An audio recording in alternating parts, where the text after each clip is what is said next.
How to repair corrupted zip file in Windows. 1. Download the zip folder again. 2.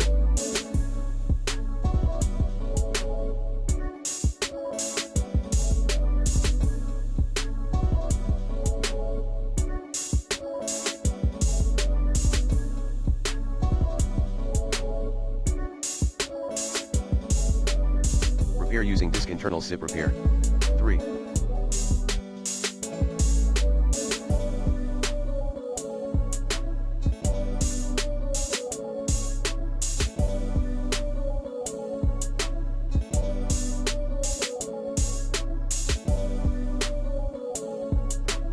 Using WinZip's command utility.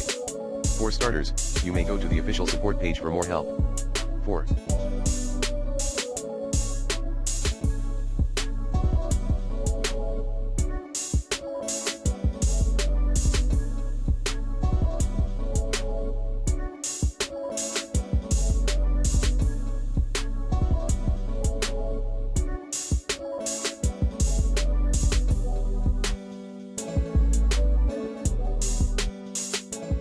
Repair with WinRAR.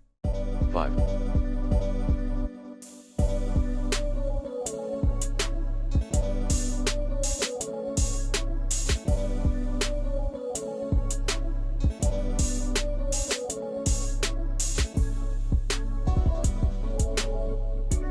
Try some zip repair online utility, Rent-A-Soft Zip Repair.